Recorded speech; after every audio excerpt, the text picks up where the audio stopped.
दोस्तों, क्या कभी आपने ऐसा समय देखा जो अपने ही लोग अपनों के खिलाफ ही बगावत करते। दरअसल दोस्तों, ये बात सुनकर बड़ा आपको अटपटा भी लग रहा होगा और आपको यह भी लग रहा होगा कि कोई नई बात नहीं है। बेशक कोई नई बात नहीं है, ज्यादातर समय में अपने ही अपनों के खिलाफ बगावत कर देते हैं। आज वही हाल बीजेपी के साथ होता दिखाई दे रहा है।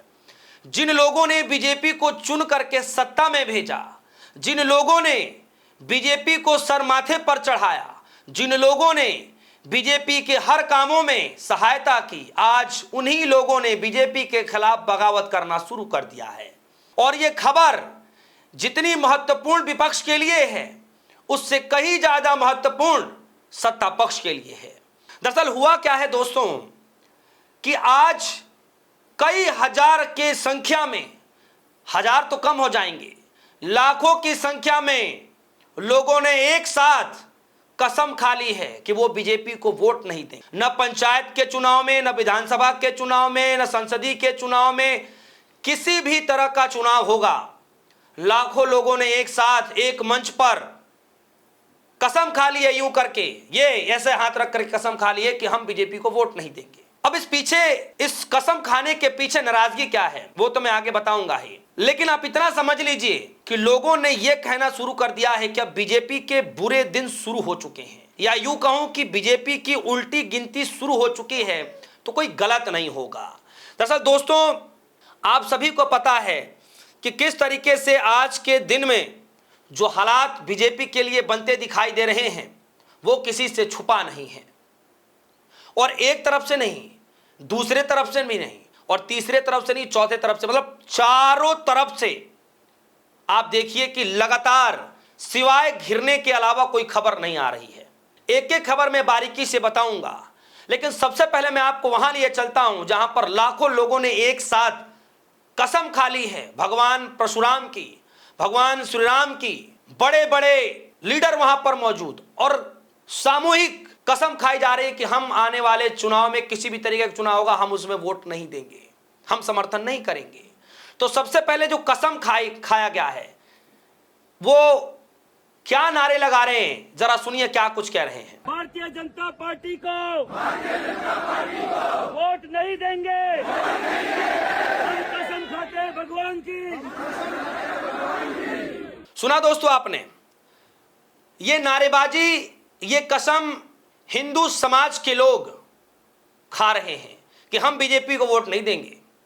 सोचिए, जिन लोगों ने बीजेपी को सत्ता में बैठाया, जिन लोगों ने सरकार बनवाई, आज वही लोग बीजेपी से बगावत करने को तैयार हैं। और अब मेन टॉपिक पर आते हैं कि आखिर ये लोग विरोध क्यों कर रहे हैं। दरअसल दोस्तों, हम सभी को पता है वो यूजीसी, पता है आप सभी को यूजीसी किस तरीके से लाया गया, कितना हड़कंप मचा, कितना उसको लेकर के खबरें जो चली कि जो कट्टर समर्थन थे वही लोग विरोध में उतर गए कि रोल बैक करना पड़ेगा, आपको बैक लीजिए आप इसको, हम इसको नहीं मानेंगे।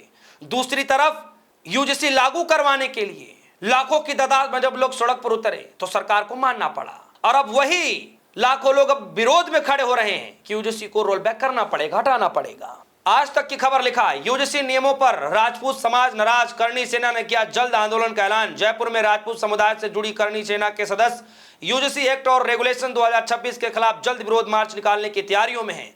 प्रदर्शनकारी नए यूजीसी नियमों को वापस लेने की मांग कर रहे हैं और अपना ज्ञापन सौंपना चाहते हैं। प्रदर्शनकारियों का कहना है कि इन नियमों से झूठी शिकायतों के लिए सजा का प्रावधान नहीं है। उनका यह भी दावा है कि ये नियम मेरिट आधारित व्यवस्था के नुकसान पहुंचाएंगे और भेदभावपूर्ण हैं।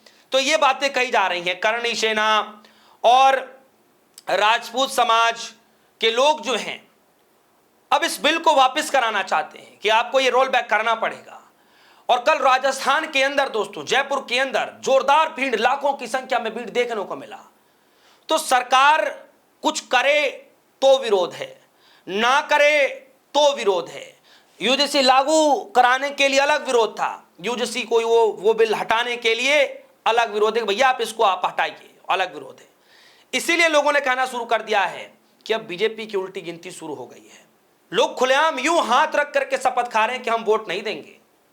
चाहे कुछ भी हो जाए। तो जाहिर तौर पर इधर के लोग तो ऑलरेडी बीजेपी से नाराज तो हैं ही हैं, और इनके लोग, इनके ही खेमे में जब लोग इतनी भारी संख्या में आकर के नाराजगी जाहिर कर देंगे तो बीजेपी के लिए मुसीबत नहीं है तो क्या है? विपक्ष के लिए तो होगा नहीं मुसीबत, मुसीबत तो बीजेपी के लिए ही है। इसीलिए लोगों ने कहना शुरू कर दिया कहीं उल्टी गिनती तो शुरू नहीं हो गई। और दोस्तों सिर्फ यूजीसी की बात नहीं है, सिर्फ यूजीसी की बात नहीं है। आप देखिए कि किस तरीके से कई एक बड़े मुद्दे हैं जिन मसलों को लेकर के सरकार आज भी बड़े असमंजस में है कि आखिर किया जाए तो क्या किया जाए, कैसे इसका निवारण हो, कैसे निपटारा हो, कैसे हम इन तमाम चीज़ों से बाहर निकलें। जैसे जो मसला है वो U20 को लेकर के है।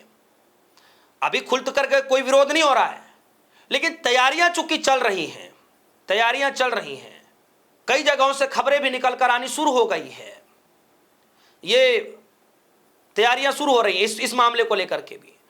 छात्रों को लेकर के जो हुआ उसका नतीजा आपने देखा कि किस तरीके से बिहार बांकीपुर उपचुनाव और करारी हार मिली बीजेपी को। सोचिए, करारी हार छात्रों की ही देन है। जेएनजी आंदोलन की पहली शुरुआत है कि सरकार को बड़ा झटका लगा, पहली बड़ी हार लगी बीजेपी को, जो अपने ही 32-30 सालों का जो किला था उस किले को भी नहीं रोक पाई।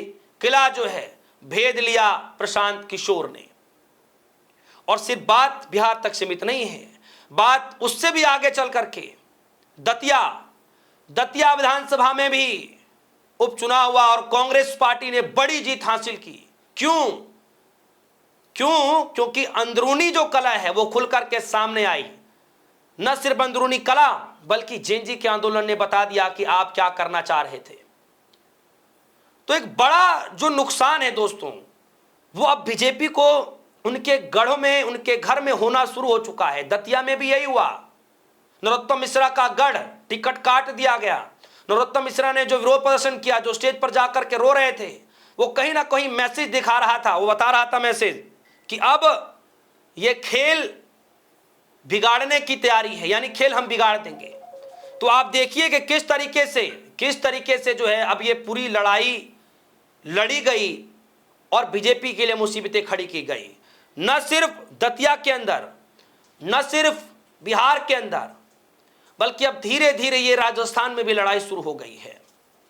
अब वो बात अलग है कि लोगों ने कहना शुरू कर दिया है कि जो सीजीपी ने प्रोटेस्ट किया दिल्ली के जंतर मंतर पर, भारी तादाद में जेएनजी जो आ गए, अब उसकी काट जो है ये बीजेपी ही निकाल रही है यूजीसी के द्वारा, ये दिखाने के लिए कि हमारे पास भी जेएनजी बड़ी तादाद में है। करणी सेना या फिर राजपूत समाज के जो लोग हैं, ये लोग मतलब दिखाना ये चाहते हैं कि हमारे पास भी पब्लिक है। अब ये लोगों का अपनी अपनी राय है, हकीकत क्या है तो बाद में पता चलेगा। तो मुसीबतें सिर्फ दिल्ली तक नहीं हैं, मुसीबतें अब हर राज्य में धीरे धीरे पहुंचनी शुरू हो चुकी हैं। कुल मिलाकर के दोस्तों खबर यही है कि लाखों लोगों ने एक साथ बीजेपी को वोट ना देने की कसम खा ली है। तो क्या बीजेपी की उल्टी गिनती शुरू हो गई है? आपको क्या लगता है? वीडियो कमेंट सेक्शन में जाएगा, अपनी राय रखिएगा। फिलहाल के लिए दीजिए इजाजत, देखते रहिए रेडियो सोनी। धन्यवाद।